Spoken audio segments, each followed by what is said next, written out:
si hay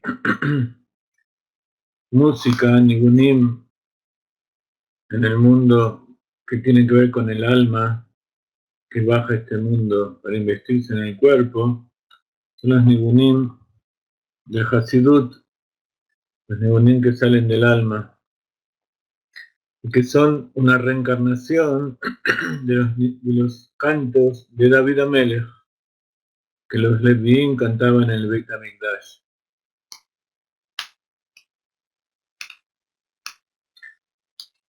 Hay uno de los nigunim de Chabad, adoptado por Chabad, que se llama Shamil. Shamil es el nombre de un líder de los árabes que vivían en la península de Crimea, en los montes, en las montañas,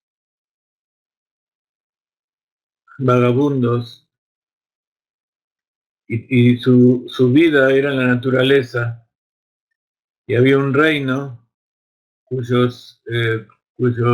rey se llamaba Shamil.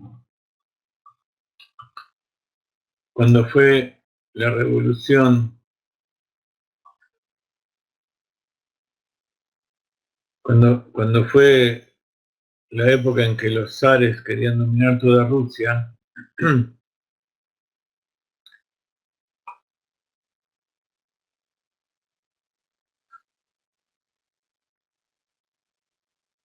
llegaron al Cáucaso y querían poner bajo su autoridad a todos los que vivían allí. Había un pueblo nómade musulmán allí en el norte del Cáucaso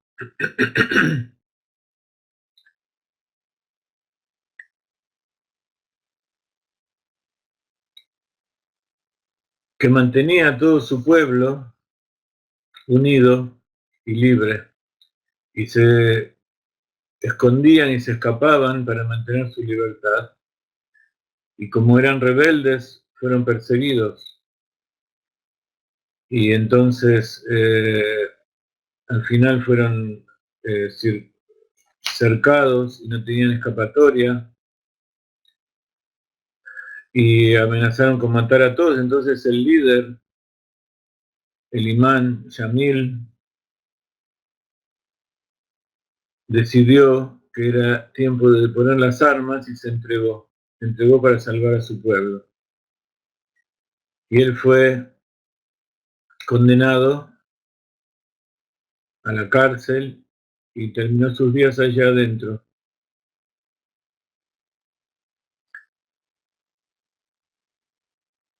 Algunos dicen que luego se fue y murió en Arabia Saudita, pero el asunto es que estuvo mucho tiempo en la cárcel de los zares rusos y allí miraba por la ventana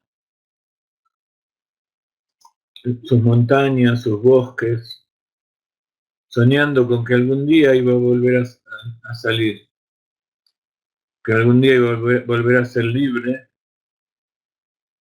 porque él sabía que su cuerpo estaba apresado allí adentro, pero su alma era libre, su alma no podía ser atrapada. Y entonces, mirando por la ventana, cantaba este nigún.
Y por eso, aunque era un nibún musulmán, este nibún fue adoptado por Chabad porque es el símbolo de cómo el alma anhela liberarse del cuerpo, que es su cárcel, y volver allí arriba donde está una con Dios, liberarse de la cárcel y salir nuevamente al bosque, a la pradera, a sentir el aire de la montaña.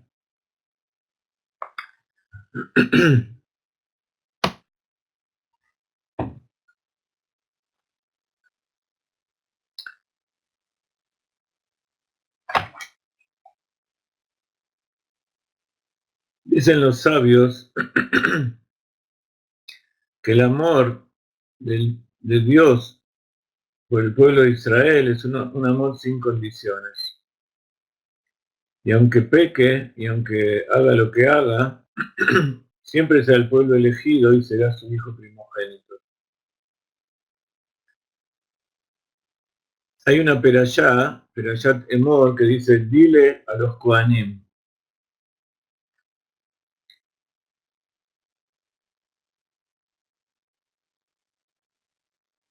Rabbi Menachem Mendel de Vitebsk, en su libro Pri Etz Chaim, Pri Haaretz, el fruto de la tierra, habla sobre la Perashat Emor y explica este verso, justamente.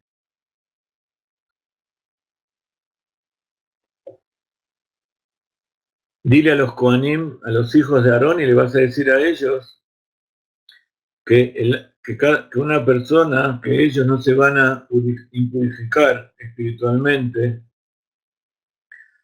en su pueblo. ¿Qué significa impurificarse? Ya hablamos algunas veces del concepto. Y dicen los sabios que eso es específicamente dentro de su pueblo.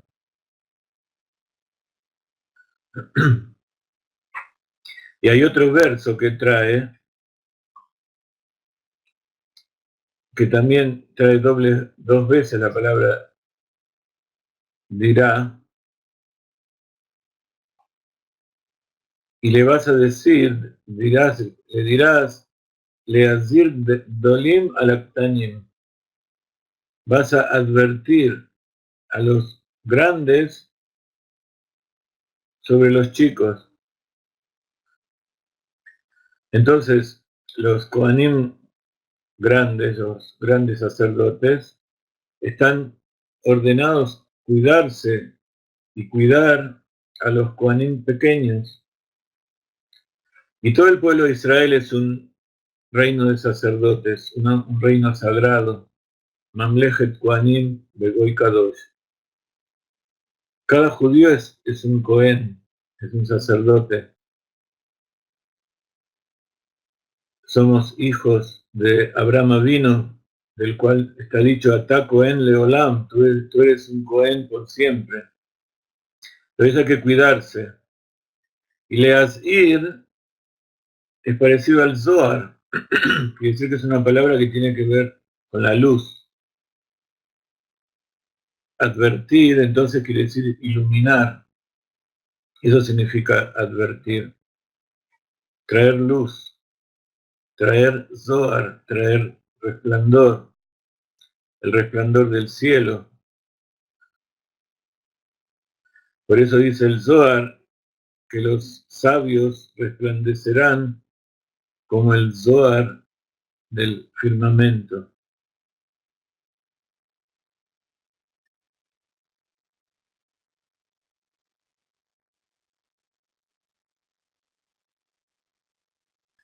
El libro del Zohar es justamente para Leazir,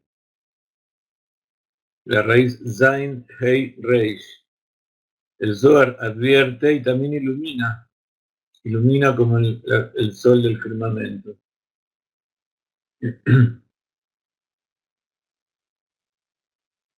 El libro del Zohar trae esa iluminación que viene del Partzuf de Ima y la A.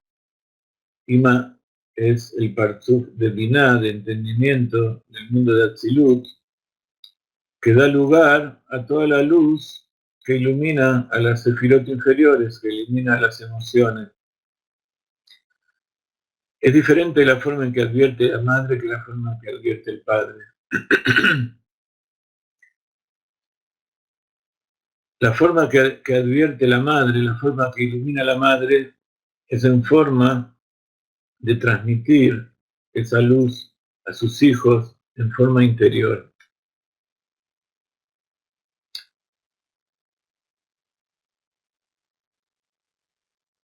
Hay otra palabra que tiene que ver con luz.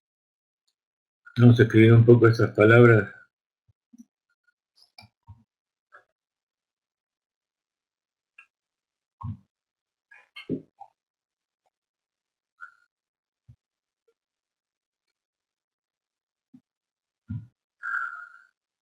Zohar, Zain Hei Reish,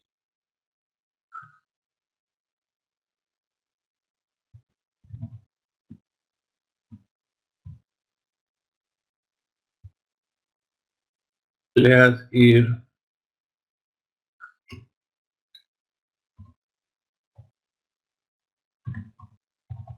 advertir, iluminar.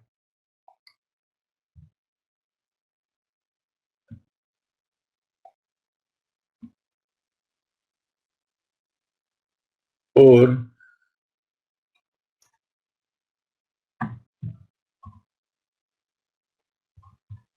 que quiere decir luz.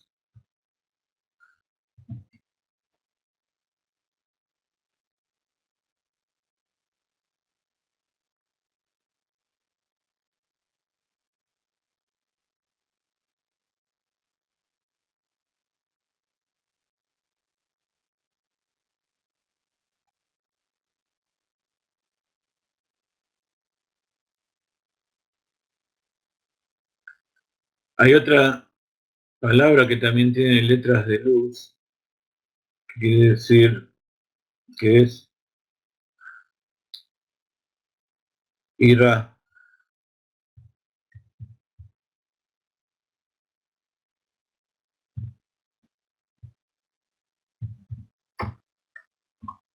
Aleph y Reish de luz.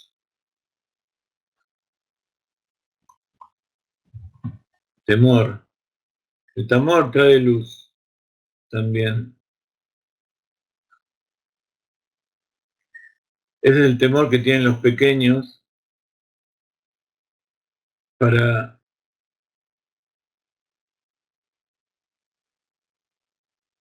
temer a los grandes. Entonces, Ein Magzor Leireab, no hay carencia para aquel que teme a Dios. ¿Y por qué todos sentimos carencias?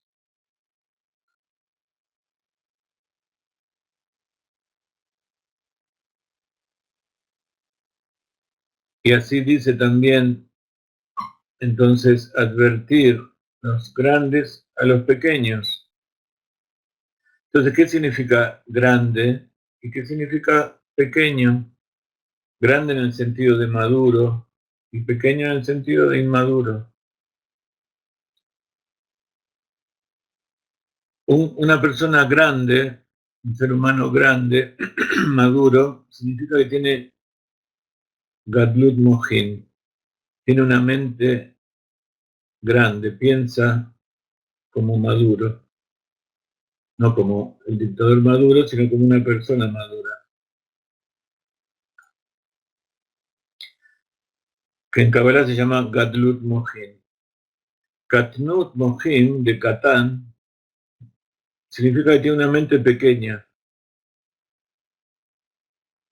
Entonces, no necesariamente alguien que es grande, adulto, tiene mente madura.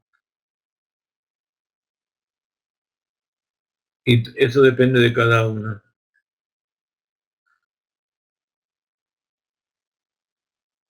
Entonces, explica el Rebbe Menachem Mendel de Vitebsk que quién es una persona madura, una persona grande, aquel que no le falta nada. Por eso no hay carencia para los que temen a Dios. El que teme a Dios es una persona de mente centrada, de mente correcta, madura. No tiene ninguna carencia, no le falta nada. Aquel que piensa como una persona madura es completo, es perfecto. Por eso dice Akadosh Baruj Hu, las necesidades de tu pueblo, Israel, son enormes y tu conciencia es muy pequeña. Entonces, cuando la conciencia es muy pequeña, entonces la persona tiene muchas necesidades, le falta todo. Esa es una persona inmadura. Entonces, una señal de inmadurez, de Katnut Mohin, y de Katnut en general, Katán, es ese sentimiento de carencia, de que por más que yo tenga todas las cosas del mundo, por más que yo sea Messi y sea el más grande del mundo, si no tengo eso que vine a buscar ahora, no tengo nada. Todo lo que hice hasta ahora no sirvió. Y en general es ese sentimiento que tenemos de que siempre nos falta algo en la vida, que algo le falta al pueblo de Israel, a la humanidad. No es que ese sentimiento de carencia sea algo falso, es algo verdadero. La persona siente la necesidad de algo y siente que algo le falta. Y esto tiene que ver con la presencia divina que está en el exilio. La Shekhinah, la presencia divina, está en el Galut. Y Galut es cuando la mente está cerrada, está en forma inmadura, como el feto que está dentro del vientre de su madre. No puede ver la realidad, todo lo ve a través de las emociones y del alimento que le dan. No tiene nada de él y todo el tiempo está esperando que le den. Entonces, la necesidad que sentimos constantemente, la carencia de que algo nos falta, de que todos los demás tienen que darnos cosas que a Kodesh Baruj Hu me tiene que dar, porque si no, todo lo que tengo no sirve, es el sentimiento de la presencia divina que está en el mundo inferior.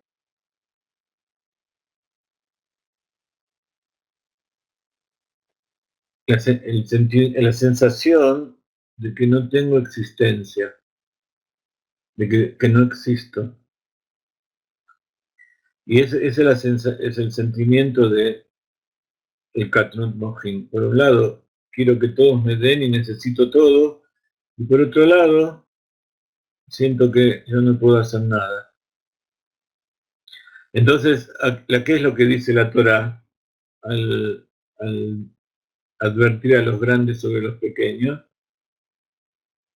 Que los grandes del pueblo de Israel tienen que sostener a los pequeños que existencialmente les falta todo y están inmaduros.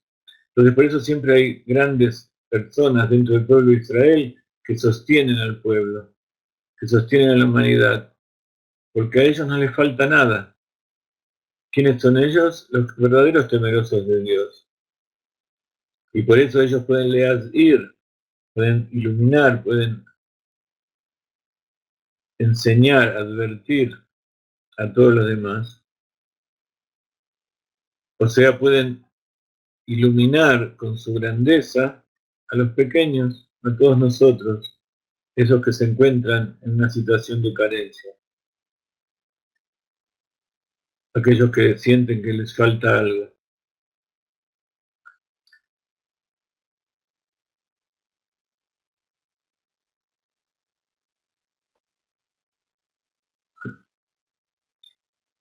Ese sentimiento de carencia, ¿de dónde proviene? Proviene ya desde el momento en que Dios empieza a crear la realidad, que se llama el secreto del Tzimtzum, el secreto de la contracción. La contracción quiere decir que se retira la luz y hay un vacío, el vacío existencial que tiene que ser llenado. ¿Cuál es el secreto del Tzimtzum? Entonces, visto de esta manera, con el cual Akadosh Baruj Hu creó el mundo, es que Dios puso la presencia divina, la Shekhinah, en los mundos inferiores. La presencia divina, que es la luz infinita de Dios, que Él decidió, con la cual Él decidió crear los mundos inferiores, para poder crearlos, y tuvo que hacer que esa luz se invista en las cáscaras, en la oscuridad de los mundos inferiores. Y eso se llama el exilio. Y esa es la sensación, entonces, que tienen todas las criaturas, incluso también los grandes tzadikim. Pero esa misma necesidad nos lleva a movilizarnos, nos lleva a hacer algo muy importante, que es comprender que necesitamos revelar esa presencia divina a tal punto de que se revele también en la existencia material de este mundo aquí abajo. Levantar desde el polvo de la tierra la luz divina de Dios, lo más bajo que existe. Entonces, si querés saber lo que es el secreto del Tzimtzum, ese término cabalístico completamente inentendido, pero que constantemente lo nombramos en todas las clases de Kabbalah, todas las clases del Zohar se nombra, no hace falta ir a buscar allí arriba en los cielos. Simplemente tenemos que sentir aquí adentro, y todos los que venimos, nos acercamos a estudiar todas estas cosas, nos acercamos al tzadik, es justamente porque sentimos ese vacío, sentimos esa carencia interior. Y nosotros pensamos que somos malos, que somos egoístas, que somos imperfectos. Y sin embargo, como dijo el Rab en el mensaje que nos mandó esta semana, la luz antecede a la oscuridad. Perdón, la oscuridad antecede a la luz.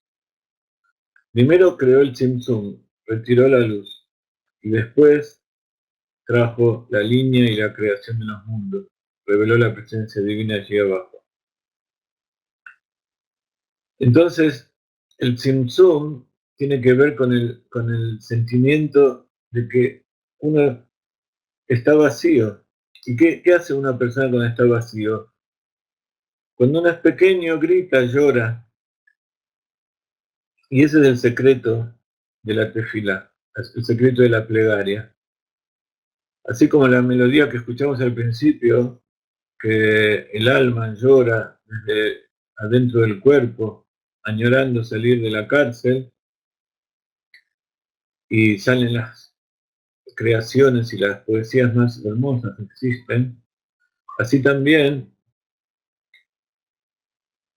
la plegaria nos eleva a los lugares más excelsos. Y eso porque si yo no tuviera ningún sentimiento de carencia dentro mío, no tendría necesidad de pedirle a Dios.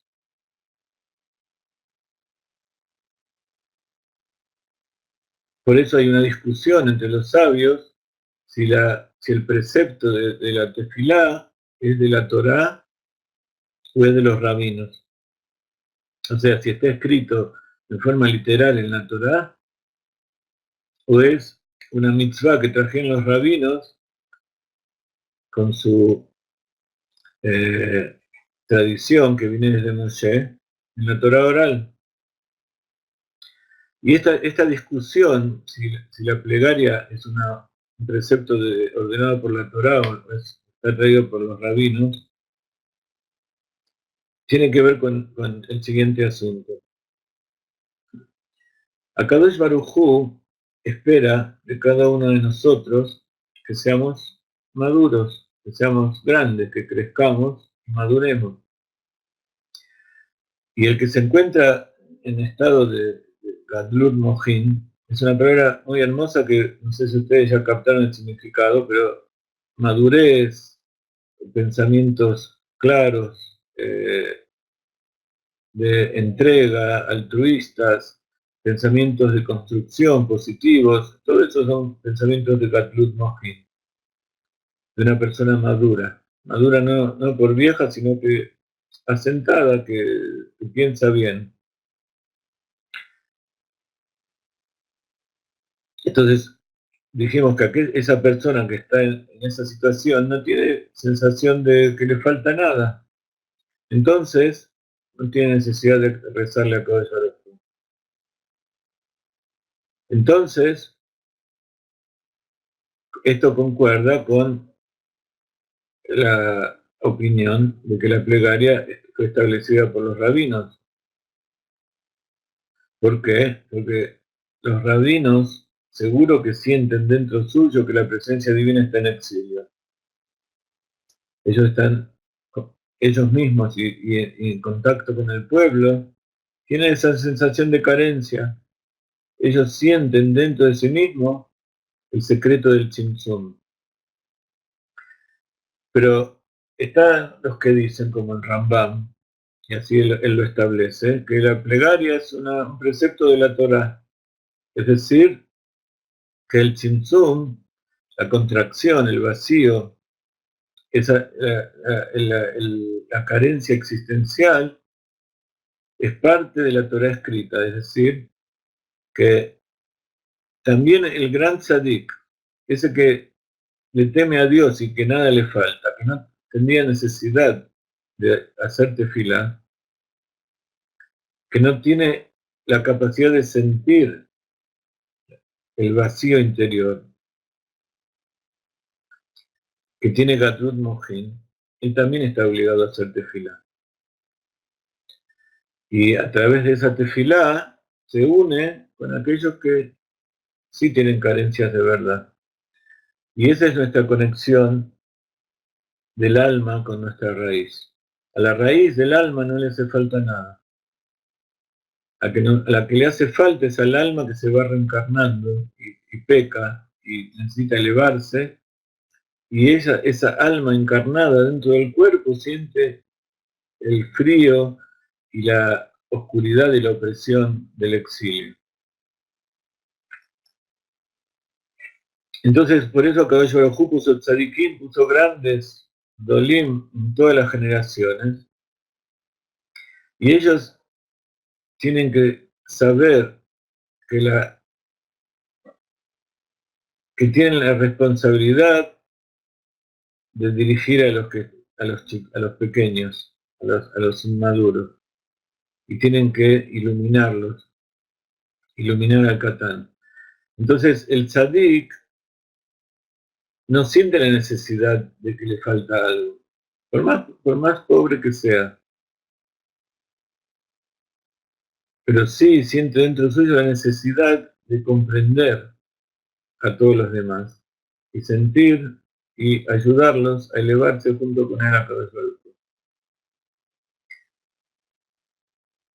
Entonces, como el que es pequeño, el inmaduro, es el que siente la carencia y la tzimtzum que hay en la realidad, entonces,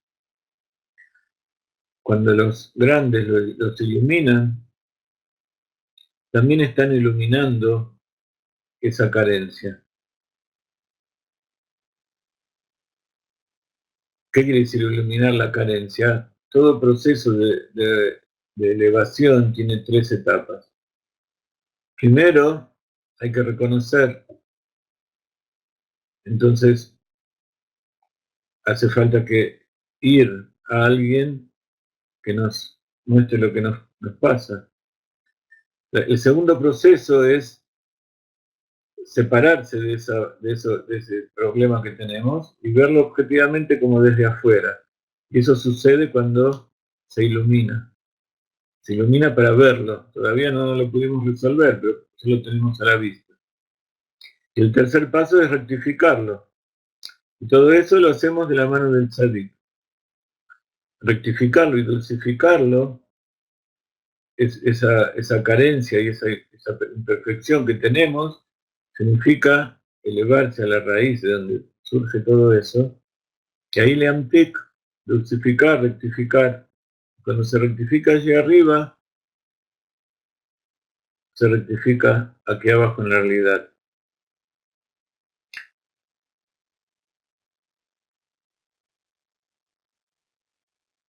Y esa es la sensación que tenemos que tener cuando hacemos tefilá. Sentir que estamos en esta reencarnación con una carencia proveniente de una carencia existencial desde antes incluso de la creación del hombre, que fue puesta justamente por Akadosh Baruj Hu. ¿Quién fue el primer hombre? Fue Adán. Ya dijimos que a partir de él comienzan todas las reencarnaciones. Y en él se produjo esta carencia tan enorme a tal punto que lo llevó a caer en la impureza.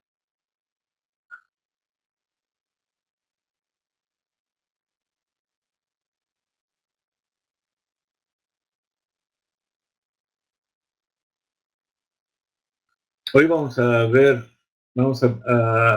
hablar un poco de la reencarnación de Adán Rishon en un grande que fue David Amelech. David Amelech es el prototipo del que cae, del que siente carencia y se dirige a Dios como Baal Teshuvah, como arrepentido. Por eso todas las plegarias están basadas en su mayoría en los salmos de David.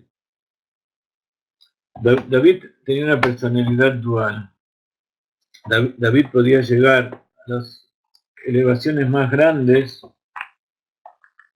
y caer en las trampas más terribles que la vida le puede poner al hombre. Ustedes saben que David Amelech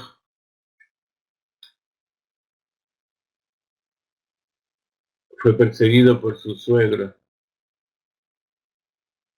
el rey Shaul. El rey Shaul fue el primer rey de Israel que perdió su reinado, como cuenta el libro de Shmuel. El libro de Shmuel tiene dos partes, Aleph y Bet. La segunda parte está dedicada más que nada, casi toda, al reinado de David. Pero Shmuel fue el que invistió y ungió a David Amelech como rey cuando era pequeño. Vamos a hablar un poco de eso también a continuación. Cuando David Amelech ya era rey y Shaul ya había muerto después de haberlo perseguido y tratado de matar, también había muerto su amigo del alma, Jonatán, que es el ejemplo del amor verdadero, como estuvimos antes. Jonatán era el hijo de Shaul. Y David un poco siguió vivo porque Jonatán lo salvó, el propio hijo de Shaul. Shaul y Jonatán ya habían muerto. David Amelech era el marido de Mijal. Mijal era la otra hija de Shaul, del rey Shaul. Y no había quedado casi nadie de la casa de Shaul. Y cuenta el libro de Shmuel Bet 2, en el capítulo 9, ya había peleado con las guerras y había triunfado. Y un día, dice Shmuel, y dijo David, ¿habrá quedado todavía alguno de la casa de Shaul a quien yo pueda hacer merced por amor a Jonatán? Era tan enorme el amor de David por su amigo que quería buscar algún sobreviviente, un pariente de Jonatán, para, ahora que era rey, poderoso y estaba al mando de todos los ejércitos, de todo Israel, de toda la riqueza, tenía el poder. Y había un siervo de la casa de Shaul que se llamaba Sibá, a quien llamaron ante David y le dijo el rey: ¿Eres tú Sibá? A lo que respondió: Aquí está tu siervo. Dijo pues el rey: ¿Queda todavía persona de la casa de Saúl para que yo le haga grande merced? Y Sibá respondió al rey: Todavía queda un hijo de Jonatán, lisiado de los pies. Y preguntó al rey: ¿Dónde está? Y dijo Sibá al rey: He aquí que está en casa de Magir, hijo de Amiel, en Lodabar. Entonces envió el rey David y lo trajo a la casa de Magir, hijo de Amiel. Vino entonces Mefiboshet, hijo de Jonatán, hijo de Saúl, vino a David. Entonces Mefiboshet era el hijo de Jonatán, su gran amigo, el nieto de Saúl. Mefiboshet es una palabra muy significativa. Mefiboshet, Boshet quiere decir vergüenza. Fi, de mi boca. Entonces era una expresión también de lo que había pasado con su abuelo. Entonces cuando llegó a la presencia de David, cayó sobre su cara al piso y le hizo reverencia y dijo a David: Mefiboshet, y respondió: He aquí a tu siervo. Y le dijo a David: No temas, porque ciertamente te he de hacer merced por amor a Jonatán, a tu padre. También te restituiré todas las tierras de Saúl, tu padre, o tu abuelo, y comerás pan siempre en mi mesa. Entonces él se posternó y dijo: ¿Quién es tu siervo para que vuelvas tu rostro hacia un perro muerto cual soy yo? Enseguida, llamando el rey a Sibá, siervo de Saúl, le dijo: Todo cuanto era de Saúl y de tu casa y de su casa le he dado al hijo de tu señor, y labrarás para él la tierra, tú y tus hijos y tus siervos, y traerás los frutos para que él, hijo de tu señor, tenga pan para comer. Sin embargo, igual Mefiboshet, el hijo de tu señor, comerá pan siempre de mi mesa. Y tenía Sibá 15 hijos y 20 siervos. Y respondió Sibá al rey: Conforme a todo lo que mi señor el rey ha mandado a tu siervo, así hará tu siervo. En cuanto a Mefiboshet, repitió David, él comerá a mi mesa como uno de los hijos del rey. Y tenía Mefiboshet un hijo jovencito que se llamaba Mijá, y todos los que moraban en la casa de Sibá eran siervos de Mefiboshet. De esta suerte Mefiboshet permaneció habitando en Jerusalén, porque comía siempre a la mesa del rey y era cojo de ambos pies. Así dice el capítulo 9, mostrando la grandeza, lo que es un rey todopoderoso, que reconoce por amor a su amigo, a pesar de que era un descendiente de Shaul, que él nunca lo odió, nunca odió a Shaul, a pesar de que lo quiso matar. Sigue contando la Torá, el capítulo 10, algunas cosas que pasaron, otras guerras, otras peleas de David, y viene el capítulo 11 y trae algo completamente increíble. Y aconteció en la primavera del año, al tiempo que los reyes suelen salir a la guerra, que David envió a Joab y con él a sus siervos y a todo Israel, los cuales devastaron el país de los hijos de Amón. Los amonitas fueron arrasados y sitiaron a Rabá, mas David se quedó en Jerusalén. Ya había luchado las guerras, ya podía mandar a su ejército y quedarse él en Jerusalén. Y aconteció un día, a la hora de la tarde, que David se levantó de su siesta y se paseaba sobre el terrado de la casa del rey. Estaba en su palacio y paseaba después de dormir un rato la siesta. Ya no era un chico, era un hombre grande con hijos. Y desde encima del terrado vio a una mujer que se estaba bañando, y la mujer era sumamente hermosa. Y enviando a David a informarse de la mujer, uno le dijo: ¿no es esta Bathsheba? ¿Qué quiere decir Bathsheba? Hija de Sheba, hija de 7, representante de todas las emociones y todos los conflictos del corazón. Hija de Eliam, mujer de Uriah, elitita. Acá vemos un poco la relación con lo que empezamos a hablar, de lo que es el temor, de lo que es la luz, porque viene un personaje que la mayoría no le presta atención, que se llama Uriah. Uriah era el marido de Bathsheba, de esta mujer.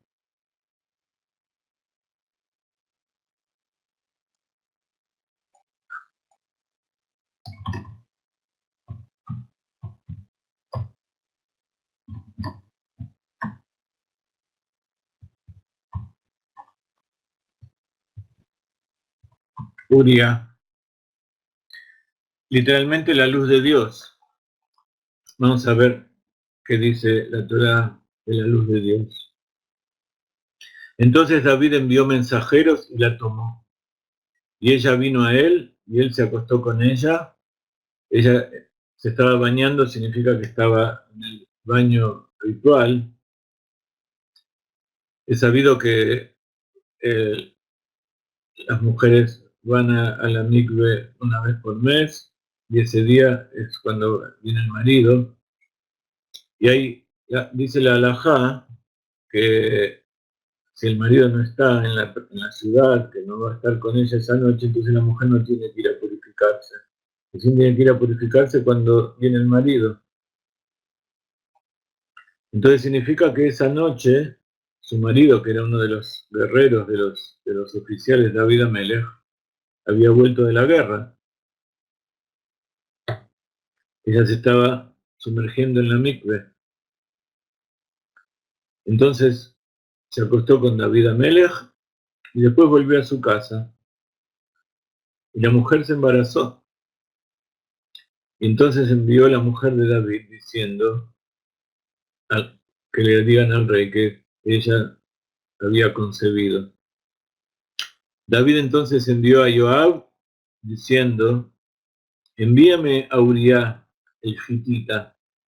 Y Joab le envió a David. Gitita es un nombre un apodo un poco engañador, porque gitita es del pueblo de los gitim, pero hay discusión entre los sabios si era un verdadero hitita que no era judío y se había convertido, o era un judío que vivía en el pueblo con los hititas. Dice Larisa que sí, que era esto último, era un judío que vivía con los hititas, pero después se ha llamado el hitita, pero no porque era de ese pueblo. Entonces cuando lo llamó David Amelech, Uriah vino a él y le preguntó David por la salud de Joab, que era el jefe del ejército, que estaba todavía en la guerra. Él había venido a estar con su esposa. Le preguntó por la salud de la gente, del pueblo, y cómo iba la guerra. Y enseguida David le dijo a Uriah: baja a tu casa y lava tus pies. Significa que entre a su casa y vaya con su esposa. Pero Uriah salió de la casa del rey y llevó parte de la comida del rey. Pero Uría no fue a la casa, dice Shmuel Bet. Se acostó en la entrada de la casa del rey con todos los siervos de su señor y no bajó a su casa. David Amelech un poco quería limpiar esa mancha que había ocasionado, haciendo que él esté con su esposa y que el embarazo aparezca siendo de él. De lo cual avisaron a David, diciendo, no ha descendido Uría a su casa. David entonces dijo a Uría, ¿no acabas de llegar de viaje? ¿Por qué pues no descendiste a tu casa? Y Uría respondió a David, el arca e Israel y Eudá están en las tiendas, y mi señor Joab, con los siervos de mi señor, están acampados sobre el campo abierto. Y por ventura había yo de irme a mi casa para comer y beber y acostarme con mi mujer. Por tu vida y por la vida de tu alma que no haré tal cosa. Dijo entonces David a Uría, quédate aquí hoy también y mañana te despacharé. Y Uría pues se quedó en Jerusalén en aquel día y al día siguiente, y David Amés lo convidó para que venga a comer y beber con él y le hizo emborrachar. Mas a la noche él salió para acostarse en su cama con los siervos de su señor y no descendió a su casa. Y fue así que a la mañana David escribió una carta a Joab y envióselo por mano de Uría. Le dio a Uría una carta para el general y escribió en aquella carta diciendo, poned a Uría al frente de lo más recio del combate y retiraos de en pos de él para que sea herido y muera. De esta suerte sucedió que mientras Joab sitiaba la ciudad, puso a Uría en el lugar donde sabía que estaban los hombres más valientes. Y los hombres de la ciudad hicieron una salida y pelearon contra Joab, y cayeron del pueblo algunos de los siervos de David, y murió también Uría el gitita. Luego envió Joab e informó a David de todos los detalles del combate. Y mandó al mensajero diciendo, cuando acabares de referir al rey todos los detalles del combate, ha de ser que si subiera en punto la ira del rey y te dijera, ¿por qué os acercasteis tanto a la ciudad para combatirla? ¿No supiste que os traerían desde encima del muro? ¿Que los tirarían? ¿Quién mató a Abimelech, hijo de Yubeshet? ¿No fue una mujer que arregló sobre él un pedazo de muela encima desde encima del muro? Entonces, ya en esa época Shmuel había muerto y se enteró David de que Uría había muerto.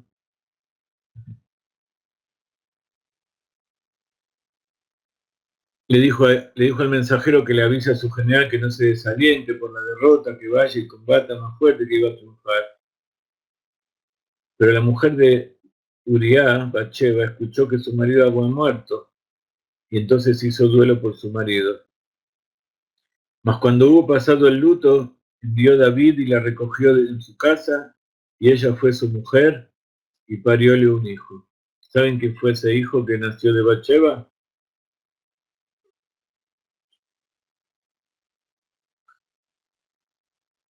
Hay un Teilim muy hermoso donde cuenta cómo David Amelech reconoció ante de Natán, el profeta Natán fue el que sucedió a Shmuel. ¿Quién era el hijo de David y Bathsheba? Este hijo que había sido concebido en pecado no nació bien. El Señor pues envió a Natán a David, el cual se llegó a él y le dijo, había dos hombres en una ciudad, el único rico y el otro pobre. El rico tenía ganado menor y ganado vacuno en grande abundancia, y el pobre nada tenía sino una corderita, que él había comprado y había criado, y la cual había crecido con él y con sus hijos, todos juntos. De su bocado de pan comía y de su copa bebía y en su seno dormía y le era como una hija. Mas vino un caminante al hombre rico y le daba pena tomar de su ganado menor y mayor y aderezarlo para el viandante que le había venido. Y tomó la corderita de aquel hombre pobre y la hizo aderezar para el hombre que había venido a él. Entonces se encendió la ira de David contra aquel hombre en gran manera y dijo a Natán: vive el Señor, que es digno de muerte el hombre que ha hecho esto. Y volverá a pagar la cordera con los 4 tantos por cuanto ha hecho esto y porque no tuvo piedad. Se tiene que pagar 4 veces. Dijo entonces Natán a David: tú eres aquel hombre. Y así ha dicho el Señor, Dios de Israel: yo te ungí por rey sobre Israel y te libré de la mano de Saúl, y te di la casa de tu Señor y las mujeres de tu Señor, las he dado en tu seno. Además te di la casa de Israel y de Yehudá, y si esto te pareciera poco, te pareciera dado de añadura tales y tales cosas, ¿por qué pues has despreciado el mandamiento del Señor haciendo lo que es malo a sus ojos? A Uriah el gitita has muerto a espada, y a su mujer has tomado por mujer tuya, matándolo a él con la espada de los hijos de Amón. Ahora pues la espada nunca se apartará de tu casa. Por lo mismo que tú me has despreciado y has tomado la mujer de Uriah el gitita para que sea tu mujer. Así ha dicho el Señor: he aquí que yo levantaré el mal contra ti de en medio de tu misma familia. Tomaré tus mujeres ante tu misma vista y las daré a tu prójimo, el cual se acostará con tus mujeres a vista de este sol. Porque tú lo has hecho en secreto, mas yo voy a hacer esta cosa delante de todo Israel y delante del sol. Dijo entonces David a Natán: he pecado contra el Señor. Y Natán respondió a David: también el Señor ha dejado pasar tu pecado, no morirás. Sin embargo, puesto que con este hecho hiciste blasfemar a los enemigos del Señor, el niño que te va a nacer morirá irremediablemente. Natán enseguida se fue a su casa y el Señor hirió al niño que la mujer de Uriah había parido a David, de modo que enfermó de muerte. Entonces David se puso a rogar a Dios por el niño y observó riguroso ayuno y entraba y pasaba las noches acostado, y los ancianos lo acompañaron. Y aconteció que al 7º día el niño murió. Y los siervos de David temieron avisarle que había muerto, porque decían: sigue contando la historia. Aquellos que tienen esta historia les recomiendo que lo lean. Porque David tenía otros hijos, pero siguió con David, con Bathsheba, y de ahí salió Shlomo Amelech, ni más ni menos. Y salió toda la casa de David.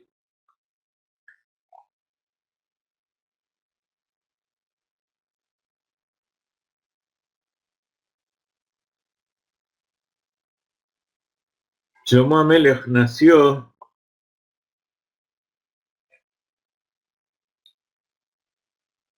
le puso su nombre Shlomo, Shlomo quiere decir completo, y el Señor lo amó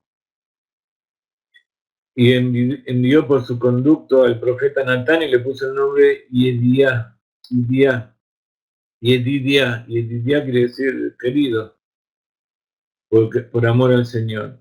Entonces fue bendicho Shlomo Amelech. En la época de David no fue construido el Beit HaMikdash, murió a los 70 años con guerras, siempre luchando, y el que construyó el Beit HaMikdash fue Shlomo, el completo, el pacificador. Vamos a ver un poco quién era Bathsheba, de dónde venía, vamos a tratar de entender qué es lo que pasó aquí.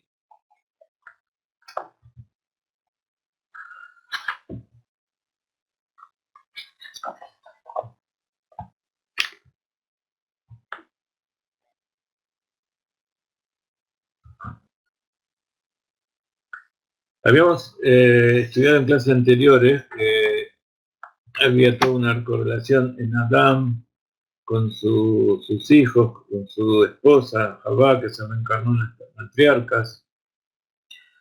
El Rav Ginsburg esta semana habló acerca de Ruth, la Moabita. Moabita era uno de los pueblos que atacaron al pueblo de Israel a la salida de Egipto y fue maldito, a tal punto que ninguna mujer, ningún hombre podía casarse o sea, el pueblo de Israel no podía casarse con la gente de Moab.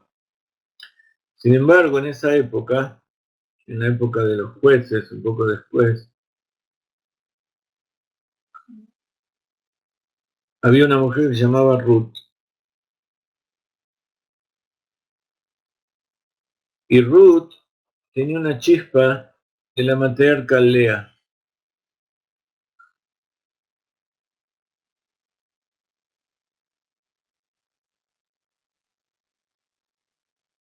Perdón, Ruth era la esposa de el hijo de Naomi. Y Naomi tenía la chispa de la matriarca Lea. Y Ruth tenía una chispa de la matriarca Rachel, la hermana, en una vida anterior. ¿Ustedes se acuerdan cómo fue? En pocas palabras vamos a recordar que cuando Jacob se estaba por casar con Rachel, su padre, el padre de Rachel y Lea, de Labán, decidió cambiarla por Lea. Entonces, Lea, para no ser humillada, Rachel, su hermana, tuvo piedad de ella y le dio los signos que ella había concordado con Jacob para la noche del matrimonio. Porque como sabían que su padre era traidor, era ladino, entonces lo quería engañar. Entonces concordaron con Rachel ciertas señas que ahí en la oscuridad iban a hacer para verificar de que en verdad era Rachel y no otra. Entonces Rachel le comentó a Lea, le reveló a Lea esos secretos y cuando Jacob fue a la tienda, eh,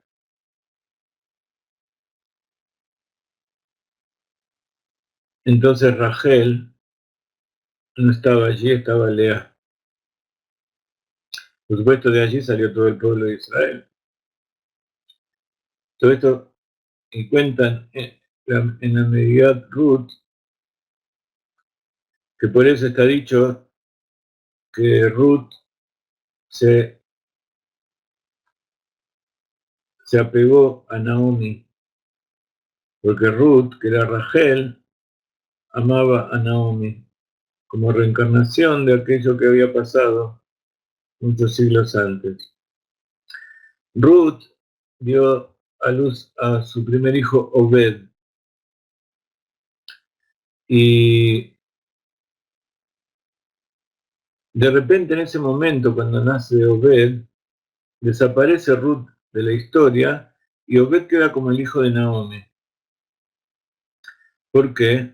Porque Obed era el hijo, era la reencarnación del alma de Yehuda, que en la vida anterior Yehuda fue el hijo de Lea y ahora Lea estaba encarnada en Naomi.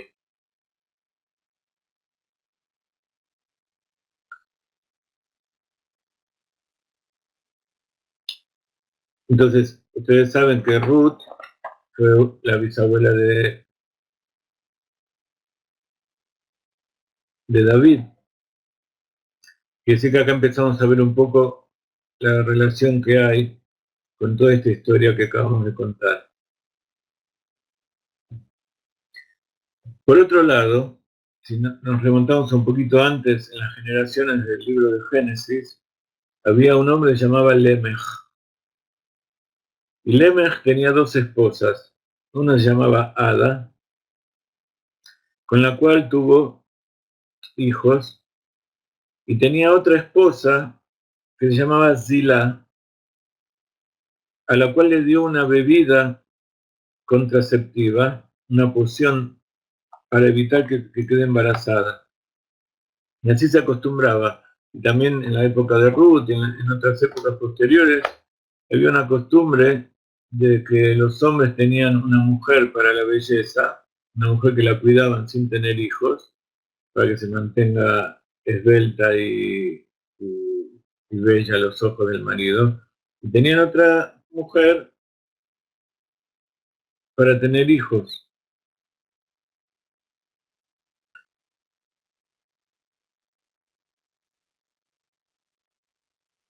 Después, muchos años después, esta mujer Zilá también tuvo otros hijos. Lemech se reencarnó en El Haná. Si ustedes escriben todos estos nombres y buscan, van a ver también toda la historia, son todos nombres del Tanaj. Y el Haná también tenía dos esposas. Una se llamaba Pnina, que tenía muchos hijos, y era la encarnación de Adá, la primera esposa de Lemech. Y tenía otra esposa llamada Haná, Haná que no tenía hijos, y que era la encarnación de la esposa segunda Zilá.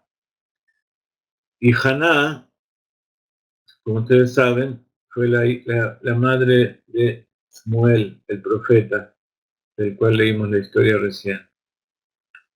Haná, con su plegaria, también hay una historia muy hermosa que habla de Haná con el sumo sacerdote, que fue a orar para tener hijos, porque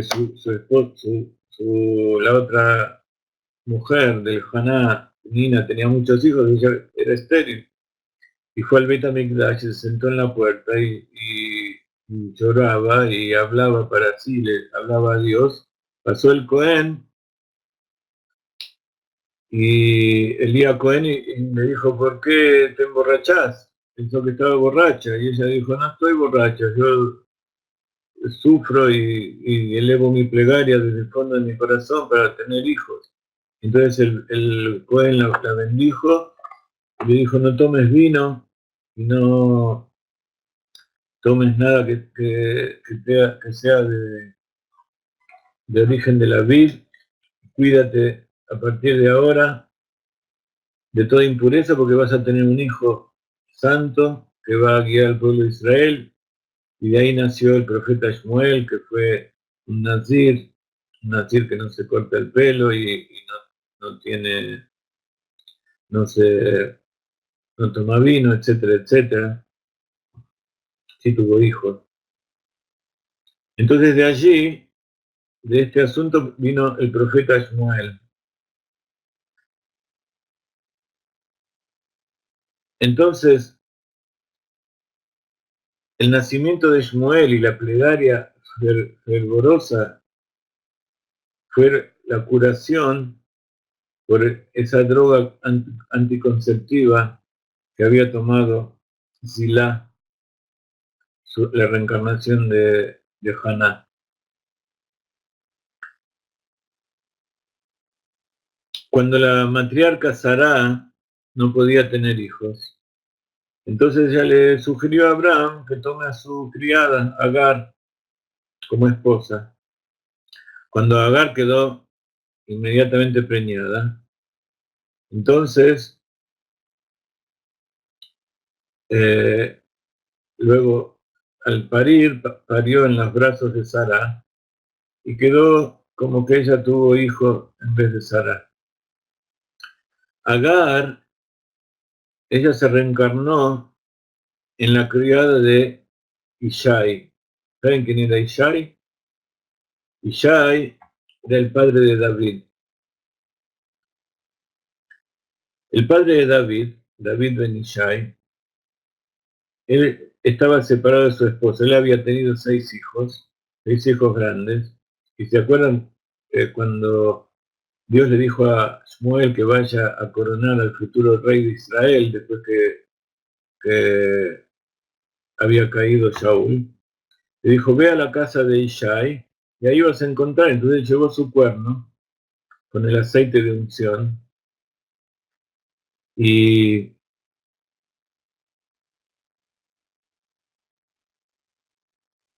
vamos a aumentar un poquito el tiempo. ¿Quieren que siga contando o hacemos una interrupción de unos minutos con música para descansar?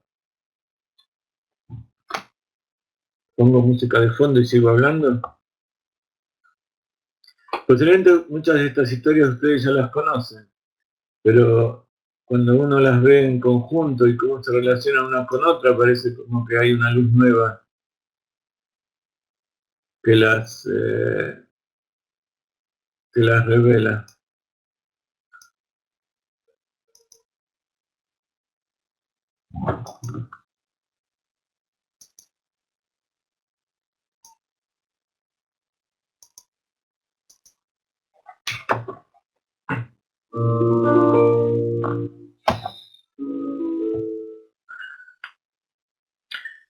Entonces, dijimos que Agar se reencarnó en la criada de Ishai.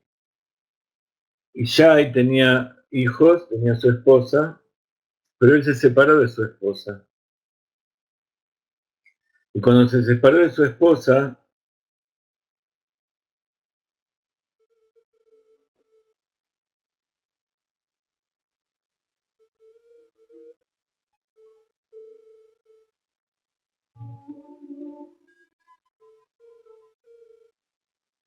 entonces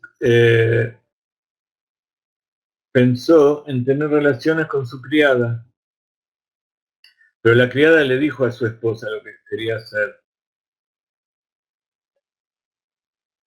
Y entonces Ishai fue y durmió sin querer, no por propia voluntad, con su verdadera esposa.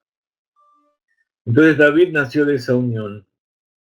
De esta forma, Agar recibió su rectificación. Vemos como David también surgió la rectificación de generaciones anteriores. Habíamos nombrado antes a Yehudá.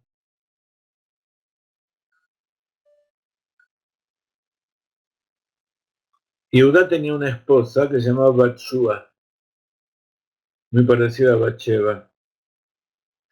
Batshua tuvo hijos y esos hijos el hijo mayor se casó con Tamar y no quiso tener hijos con Tamar y tiró la semilla en tierra y Akadosh Baruj Hu tomó su alma. Entonces, por ley, el segundo hijo tiene que casarse con la esposa que no tuvo hijos del primero. Entonces, el segundo hijo tampoco quiso. El primer hijo se llamaba Onán. El segundo hijo tampoco quiso hacerlo. Y entonces el, también murió y le correspondía al más pequeño. Todavía era muy pequeño y Tamar le dijo que lo guarde. ¿Conocen la historia de Tamar y Yehuda? Entonces Yehuda no le quiso dar al pequeño para que no muera tan bien. Entonces Tamar hizo toda una treta para eh, estar con Yehuda. Y de Yehuda nació un hijo que después iba a ser el antepasado de David. David viene de la tribu de Yehuda. La esposa se llamaba Batshua, la hija de la esposa de Yehuda. Y ella se reencarnó en Batsheba, la esposa de David. Y David es la reencarnación de Yehuda. Entonces, este es uno de los muchos ejemplos en que los maridos y las esposas regresan y forman matrimonios de nuevo y distintas relaciones parentales para rectificar aquello que había pasado al principio. Entonces, así como Tamar merecía tener hijos de los cuales iban a venir los reyes a través de su unión con Yehuda, así también Batsua merecía tener hijos del rey, pero sus hijos no siguieron, no fueron los descendientes de David. Entonces vino Bathsheba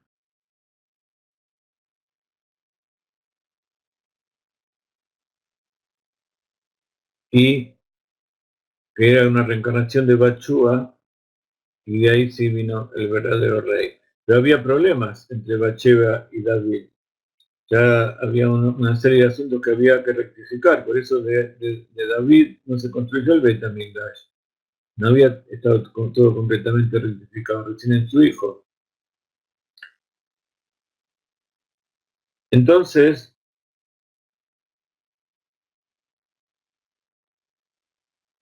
de Bathsheba no hubo descendientes de la casa de David, por eso tuvo que ser reencarnada en Bathsheba, que no pudo resistir a David, que era Yehudá. Y en cierto sentido fue también lo que pasó entre Tamar y Yehudá para dar nacimiento a los reyes. Y todas estas son historias que cuenta la Torá, y a veces en medio de historias que no tienen ninguna relación. Aquella historia de Yehudá fue contada en medio de lo que había pasado con Yosef y sus hermanos. Y acá leímos la historia de David y Bathsheba en medio de David haciendo todas las guerras y conquistando la tierra de Israel. Entonces, ya el hijo de David y Bathsheba, después de que David hizo Teshuvá y esa Teshuvá fue aceptada por Dios, y después de que Bathsheba también tuvo su castigo de haber perdido a su hijo, entonces después tuvieron un hijo que iba a ser el descendiente de David. En cierto sentido se entiende por qué el Mashiach es despreciado por todos y no es reconocido, y es llamado el leproso, el vagabundo, y que espera en las puertas de la ciudad como un alejado, y que también está dicho por los profetas que el Mashiach iba a desaparecer en determinado momento y después iba a volver. Y así sucede con todos sus antepasados del Mashiach también. Entonces, luego viene otra, siguen reencarnándose las almas, y Bathsheba, que es la esposa del rey David, se reencarnó en el alma de una mujer excepcional. Se reencarnó en la esposa de Bruria, la esposa de Rabbi Meir. Rabbi Meir fue uno de los grandes sabios del Talmud, uno de los alumnos de Rabbi Shimon Bar Yochai, que escribió el Zohar, un experto en la Torah escrita, en la Torah oral, con respecto a las leyes, a la parte revelada de la Torah oral. Y también como Bathsheba, ella también estaba muy aferrada a su marido y estaba muy apegada a él y era muy sabia, a tal punto que a veces enseñaba a los propios alumnos de su marido, les enseñaba Torah. Cuando David tomó a Bathsheba, él, habíamos visto cómo hizo que maten a su marido, a Uriah. Entonces, Bathsheba en cierto sentido también era responsable de la muerte de su marido Uriah. Uriah, el alma de Uriah, se reencarnó en el alma de Rabbi Meir. ¿Cómo se escribe Rabbi Meir?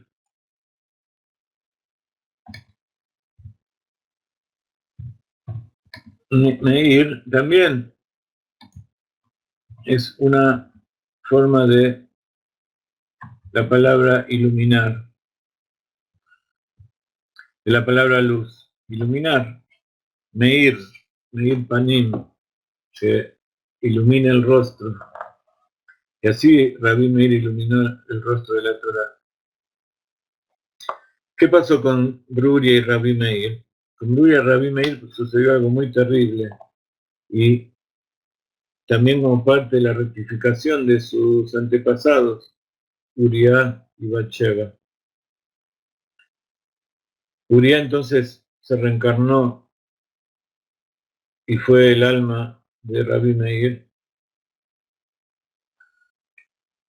Perdón, Bathsheba se reencarnó en Bruria, y Uriah, el alma de Uriah, se reencarnó en el alma de uno de los estudiantes de Rabbi Meir. Y este estudiante de Rabbi Meir trató de seducir a Bruria. Y Bruria se consternó tanto por el solo hecho de haber tentado a uno de los alumnos de su marido, que se suicidó. Entonces Bathsheba, que fue la causa del suicidio de Uriah, y Uriah fue una reencarnación de Hebel, que Hebel fue muerto por su hermano Caín, y ambos vienen de David, de Adán y Javá, que la muerte vino al mundo por el pecado de Javá, que hizo pecar también a Adán.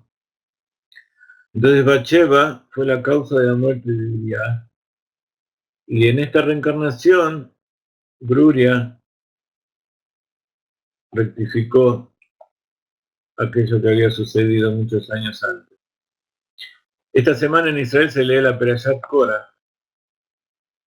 Korah fue aquel que se rebeló contra Moshe.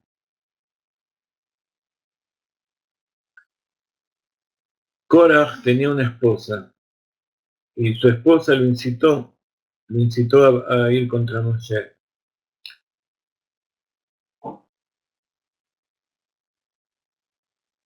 Y así también la esposa de Korah se reencarnó en la esposa de un rey que pecó. Uno de los descendientes de David, muchas generaciones después, se llamaba Ahab. Ahab tenía una esposa que se llamaba Isbel, o Isabel en castellano.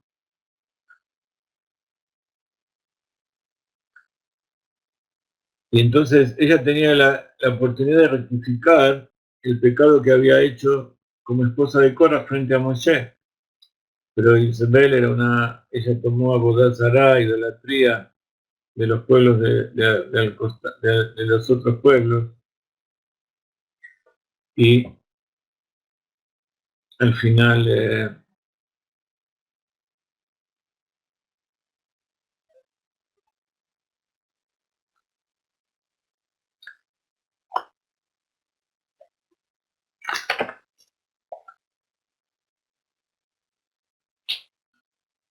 final también hizo morir a su marido y hizo caer a la generación del pueblo de Israel.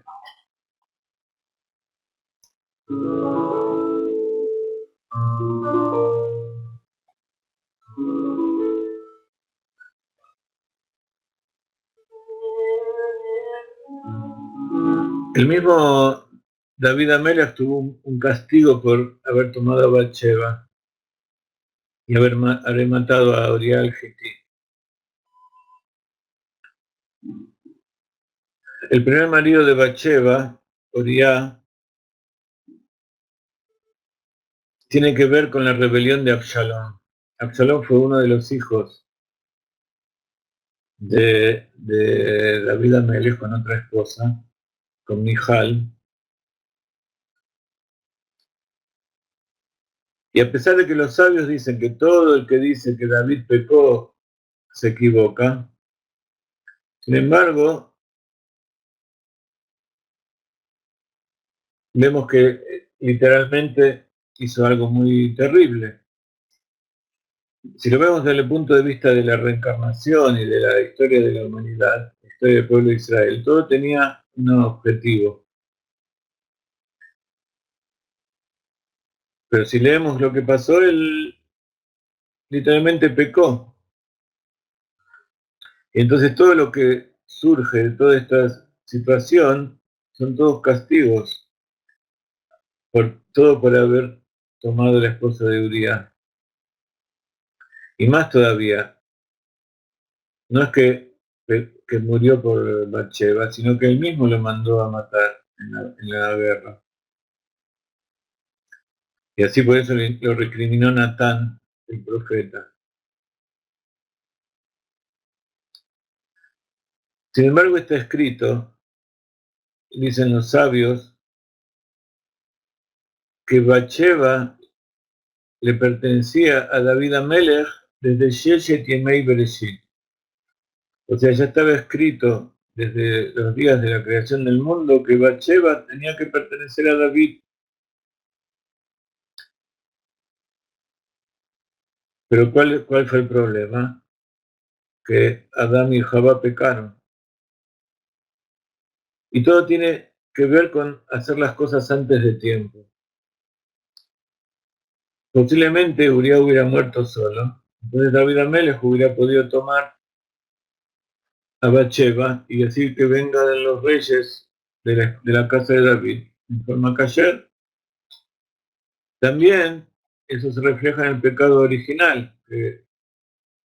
El pecado original fue que no era que nunca iban a poder comer del fruto del árbol, sino que tenían que esperar hasta Shabbat, tenían que esperar unas pocas horas. Y no esperaron. Dice que una de las opiniones de cuál era el fruto del árbol del conocimiento que comieron fue la higuera. ¿De dónde se sabe eso? Está dicho que de lo mismo que se peca viene la rectificación.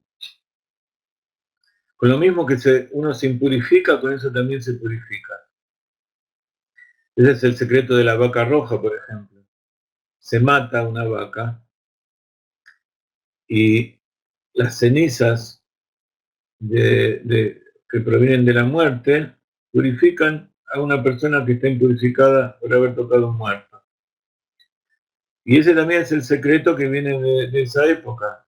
¿Con qué se rectificaron? ¿Qué fue lo que pasó cuando pecaron Adán y Jabá? Sintieron que estaban desnudos y se taparon. ¿Con qué se taparon? Se taparon con hojas de parra, con hojas de higuera. A veces se dice hojas de parra porque también hay otra opinión en los Midrashim que dicen que el fruto original era la vid que emborracha y elimina la conciencia. De todas maneras, está escrito que Bathsheba era llamada también un higo maduro. Entonces, ¿qué pasa cuando no sé si alguna vez comieron un higo que fue cortado antes de tiempo, antes de madurar? Eso es lo que le pasó a David, cortó el higo, ¿cómo se llaman el higo fresco, recién cortado, maduro? Tiene un nombre especial. ¿Cómo lo llaman allí por la tierra de ustedes?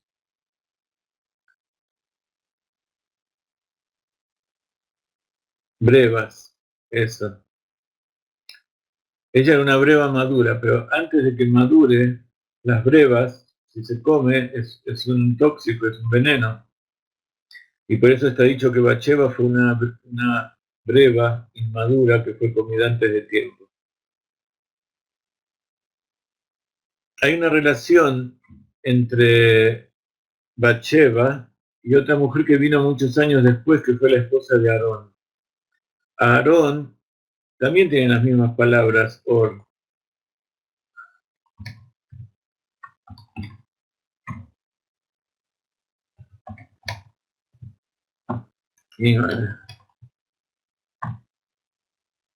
Or. ¿Cómo se escribe Aarón?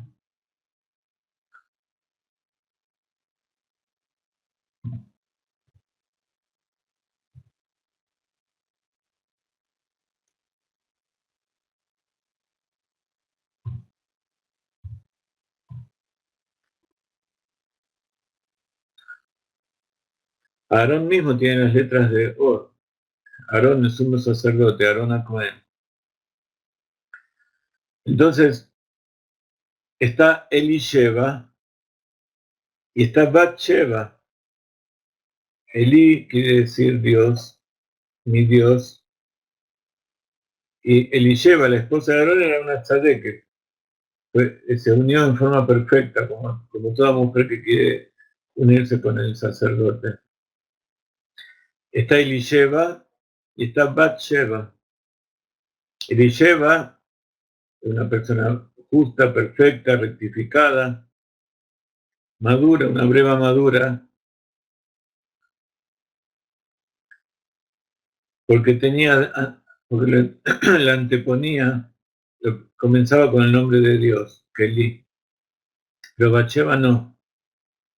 Bathsheba viene de las 7 cualidades de los 7 reyes antes del Tikkun. el mundo del caos, donde los 7, Bat Sheva quiere decir que tiene 7,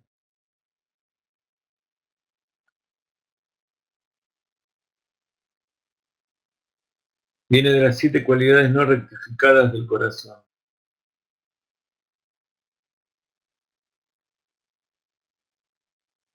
Dice la Arizal entonces, y por Ruach HaKodesh, él supo que Oriá era un arma muy grande, que tiene a través de todas las generaciones la tarea de cuidar a Bathsheba hasta que madure y sea, y sea meritoria para llegar a su verdadera pareja. ¿Quién es la verdadera pareja de David Malka Meshiach? Del rey David. Pero David también pecó, se equivocó y pensó que él también ya estaba suficientemente rectificado y que ella también estaba ya rectificada y lista para él. David también pensaba que Oriá era un traidor al reino, porque él lo llamaba a Joab, el general del ejército, lo llamaba mi señor Joab. Entonces pensó que lo quería nombrar a... ¿Me están escuchando?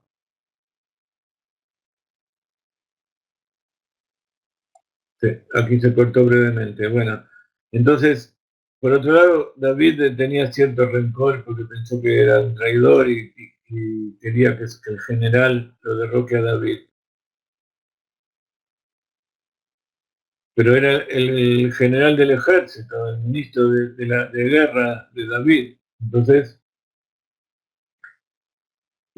pensó que le correspondería, que respondía la pena de muerte. Y en esto también se equivocó.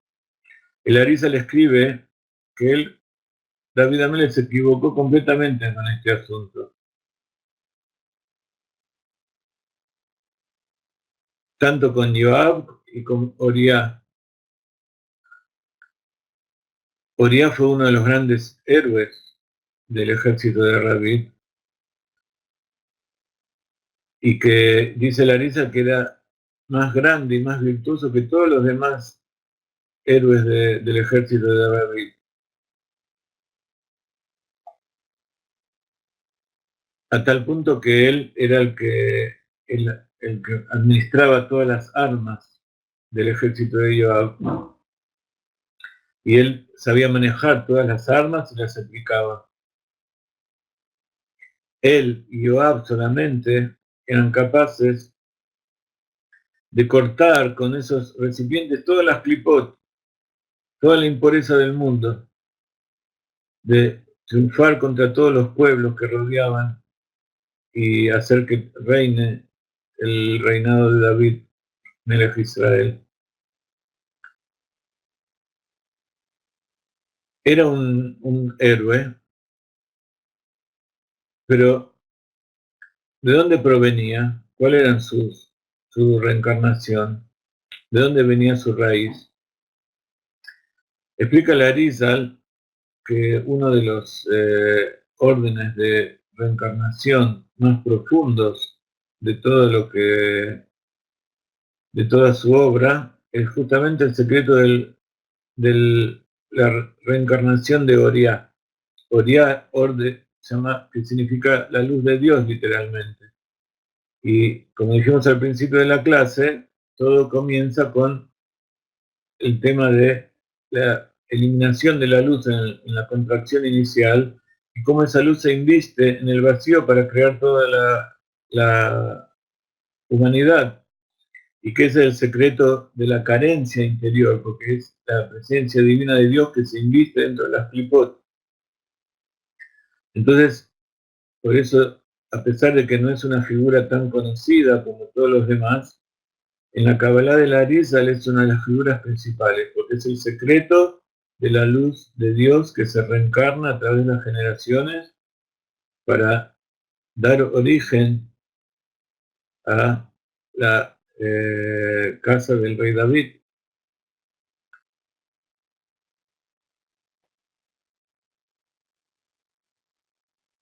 Entonces, este Oriá estaba casado ni más ni menos que con Bathsheba, y que él tenía que cuidarla. Y entonces por eso se entiende por qué cuando vino de la guerra no quiso ir con Bathsheba. Él estaba más pendiente del arca y de que los ejércitos triunfen y que no haya una derrota. Y se quedó junto con David y con todos sus soldados y dejó de lado a su propia esposa, porque él interiormente era la luz de Dios, que no tenía que estar con Bathsheba, tenía que cuidarla para que el rey David esté con ella.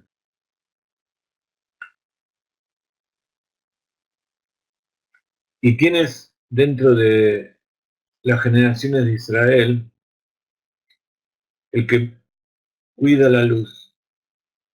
Hay una perashá muy interesante que se llama Bealotja, que leímos hace poco.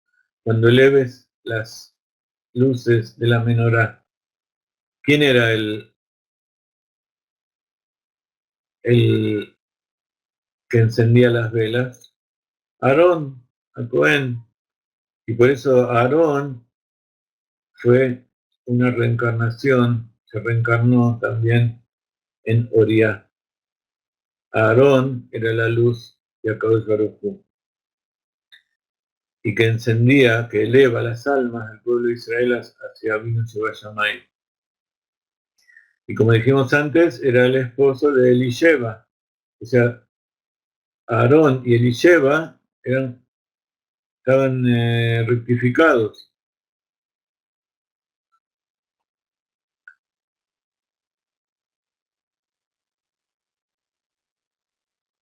Entonces, ¿quién se puede imaginar que Oriá iba a ser una reencarnación de Aarón? Entonces, Oriá fue un verdadero valiente, y sí estaba rectificado. Y venía a cuidar a esa Bathsheba que tenía que transformarse en Elisheba, las 7 cualidades divinas de Dios. O sea, las 7 cualidades rectificadas del mundo del caos, las emociones imperfectas que luego iban a tener que se iban a rectificar en el templo sagrado, y la terminación de la rectificación es con la llegada del Mashiach. Entonces,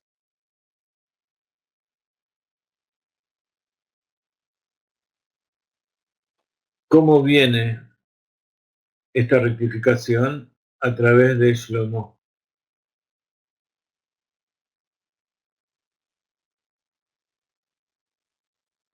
A través de Shlomo Amelech, que él sí rectificó el pecado de David y Bathsheba. Entonces, hay toda una serie de reencarnaciones que hoy no tenemos tiempo, pero que son llamadas las 13 reencarnaciones principales que trae la Arizal, que son el orden en que se reencarnan almas, y que a través de toda la Torá, si uno lee toda la Torá entera y no presta atención que hay una relación incluso con los nombres e incluso con las historias que le pasan a cada uno, que son muy similares. Por eso viene el Arizal y él une todas esas reencarnaciones y ven cómo es todo un hilo que va desde el principio de la humanidad hasta el final de la humanidad. Por eso el Mashiach, el hombre perfecto, completo, primero, dentro de sí mismo, simboliza la caída. Primero que todo, el Mashiach es un hombre, es un rabino casado con hijos, que cumple toda la Torá y que es enviado por Dios, es ungido y, y viene a traer la redención a toda la humanidad, como Moshe Rabbeinu. Pero en determinado momento es denigrado, cae como David. Entonces, dentro de sí mismo, dentro del Mashiach, se producen todas esas etapas. Seguramente no se producen en forma física, como cuenta la Torah, sino que se producen dentro de su alma. Y así vemos como los distintos rebes, si ustedes cuentan dentro de Chabad, el rebe Menachem Mendel es el séptimo es más querido.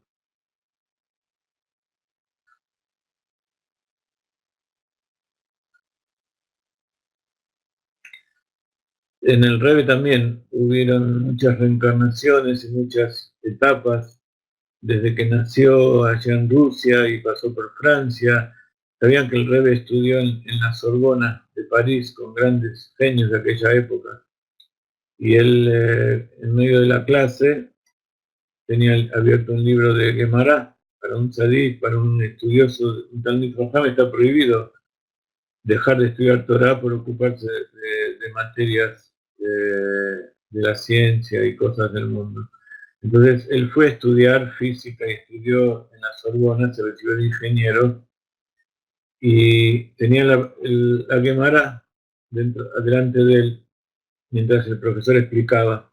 Por supuesto a los profesores no les gustaba mucho, no tenía más remedio porque una vez un profesor explicó algo muy profundo y le dijo: Schneerson, por favor, ¿qué es lo que acabo de decir? Y el Rebe no solamente le explicó lo que acababa de decir, sino que siguió la explicación y profundizó en cosas que el hombre no sabía. A tal punto que el Rebe nunca vivió de del dinero que se recaudaba para Chabad y para todas esas cosas, todas las donaciones, sino que él vivió de la patente, del registro de sus...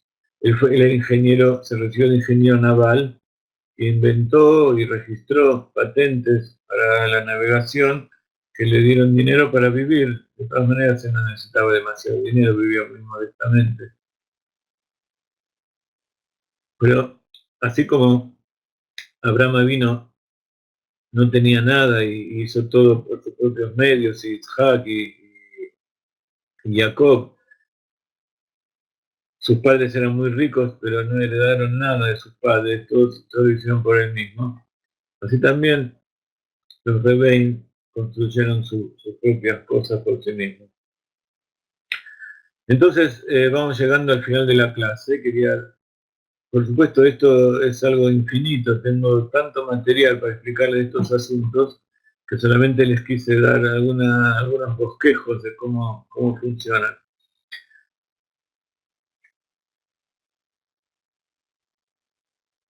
Está escrito que Aarón se reencarnó en Yavetz.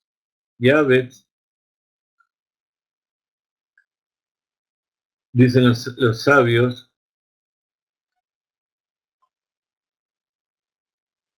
que se llamaba Ataniel Ben Canaz.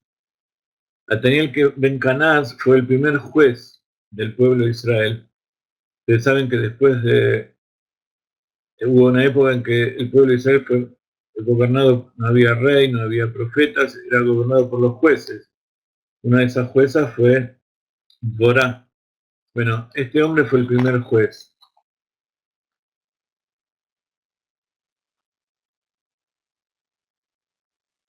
Entonces vimos un poco también cómo el profeta que ungió a David tenía reencarnaciones que lo emparentaban con él y, y hay unas relaciones muy interesantes. Por eso cuando uno dice que Arizal conocía las reencarnaciones, no era simplemente porque a él se le ocurría.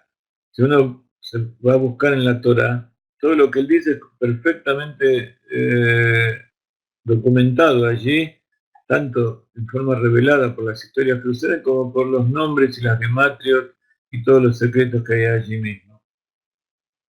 Entonces todo el secreto es transformar la oscuridad en luz y conectar a David con Oriá. Y esto está en poder de otro personaje muy importante que vamos a tratarlo en clases que vienen.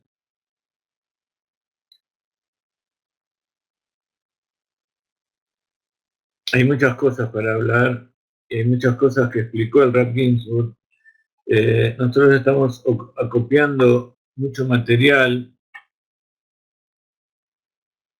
de esto para traerlo en las clases de este curso, pero también para llevarlo a los seminarios que vamos a hacer en los distintos países. Los seminarios van a estar centrados en la reencarnación y los Bnei Noach. Por supuesto, no se puede separar a la historia de los Bnei Noach con la historia del pueblo de Israel, como vemos aquí. Entonces, los 7 preceptos que le fueron entregados a los Bnei Noach tienen que ver entonces con la rectificación de las 7 cualidades del mundo de Tou, porque el mundo de Tou está encarnado en los 70 pueblos del mundo. Cada una de las 7 cualidades tiene que rectificarse dentro de cada una de las 10 sefirot. Alguna vez explicamos que Noach, Matzahen Beinei Hashem. Hoy estábamos hablando con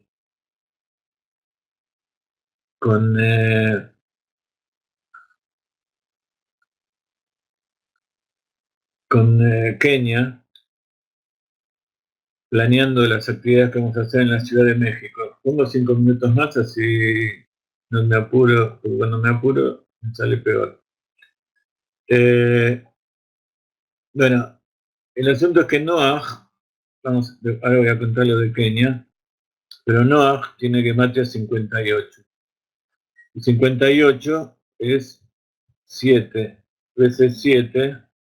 Mis alumnos ya lo escuchan muchas veces esto, pero siempre es bueno traerlo en distintas circunstancias. 7 por 7 más 3 por 3. O sea, la rectificación es la interinclusión de todas las sefirot dentro de todas las sefirot. Como está en el mundo de Atzilut, en la obra infinita de Hashem, como Dios los creó cuando invistió la luz en el vacío. Entonces el pecado de Adán es haber roto esa armonía que Akadosh Baruj Hu había hecho allí. Noach fue un tzadik, pero dice fue un tzadik en su generación. ¿Por qué? Porque no era un tzadik completo, solo pensó en sí mismo. ¿Por qué? Porque tenía una separación. Parte de la rectificación es conectar la mente con el corazón. Las 3 sefirot de la mente, Jochma, Binah y Da'at, con las 7 emociones del corazón. Entonces él tenía rectificadas las emociones del corazón, por eso era un tzadik. También tenía pensamiento, no estaba conectado uno con el otro. Entonces por eso 7 por 7 más 3 por 3 da 58, está por separado. La rectificación es 10 por 10, que cada uno esté completamente por sí mismo. 100.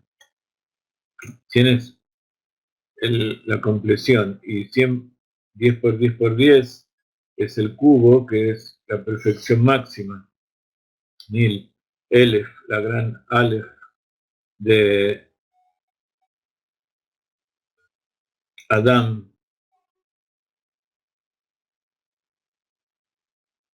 En el Divrei Hayamim, en las crónicas, cuando empieza a hablar de Adán,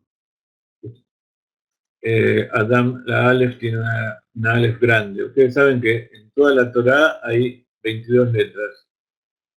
Todas tienen el mismo tamaño, salvo 22. Cada una de las 22 una vez figura en tamaño más grande.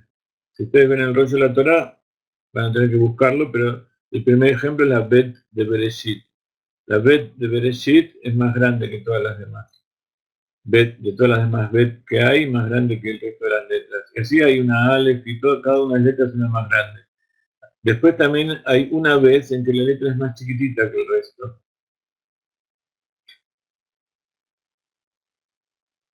La Aleph chiquitita, para dar un ejemplo, es de la palabra Vaikra, cuando dice Vaikra Hashem el Moshe, y llamó Dios, representando que Hashem era el pequeño Aleph, o sea, una imagen y semejanza de Dios, pero también que era el más humilde de los hombres.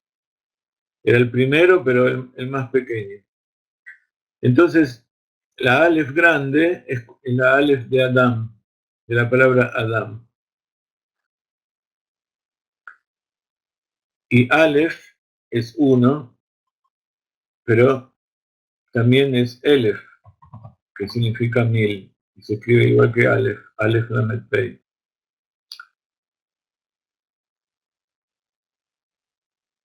Entonces, la rectificación de los pueblos es que se una el pueblo de Israel con el pueblo de las naciones.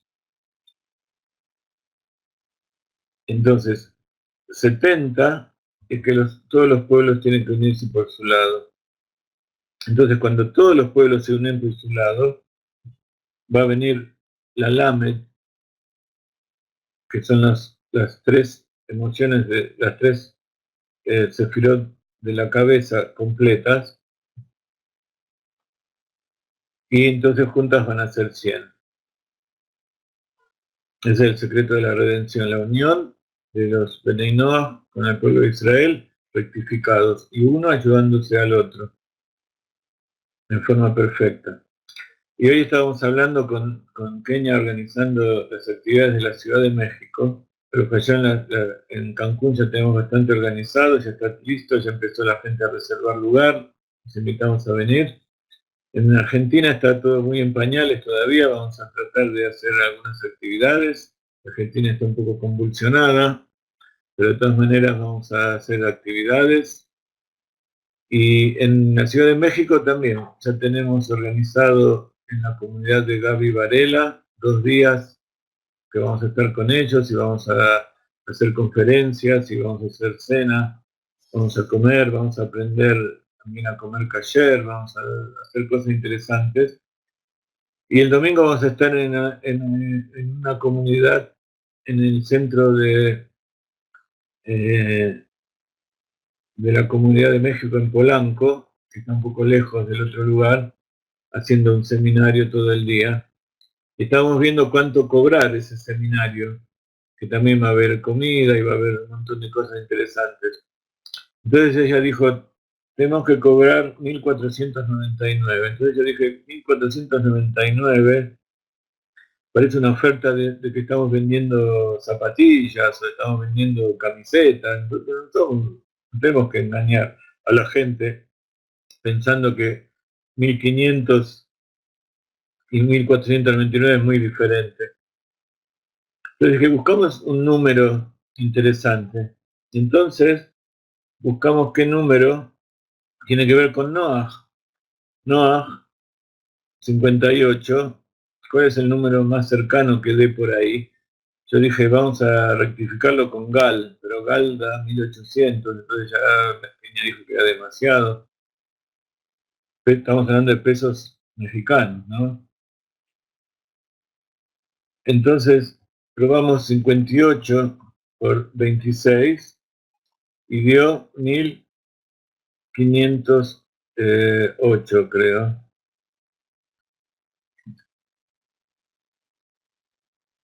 Y entonces dije, bueno, eso está bastante parecido. 1.508 es un nombre exacto.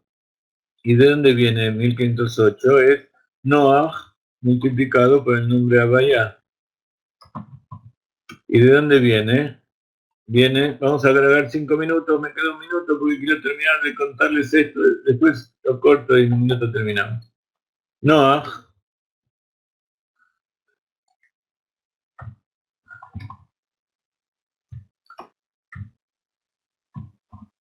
y Abayá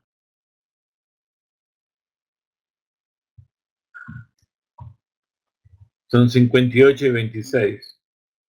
Multiplicado, ¿alguien hizo la cuenta? No a ver, si me tienen que corregir, creo que es 1.508. ¿Y cuál es el verso?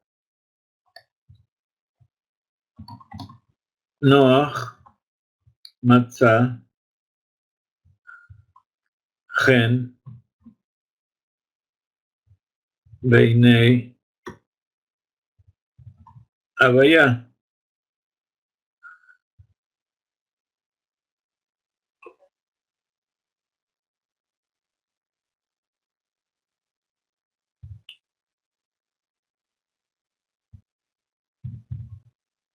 Si lo escribimos al revés se puede escribir. Entonces tenemos el principio del verso. ¿Qué quiere decir esto? Noach encontró, Matzah es encontró, Gen es gracia, simetría, se vio reflejado, así como Noach y Gen, la misma palabra, son formas especulares, Nun Het y Het Nun.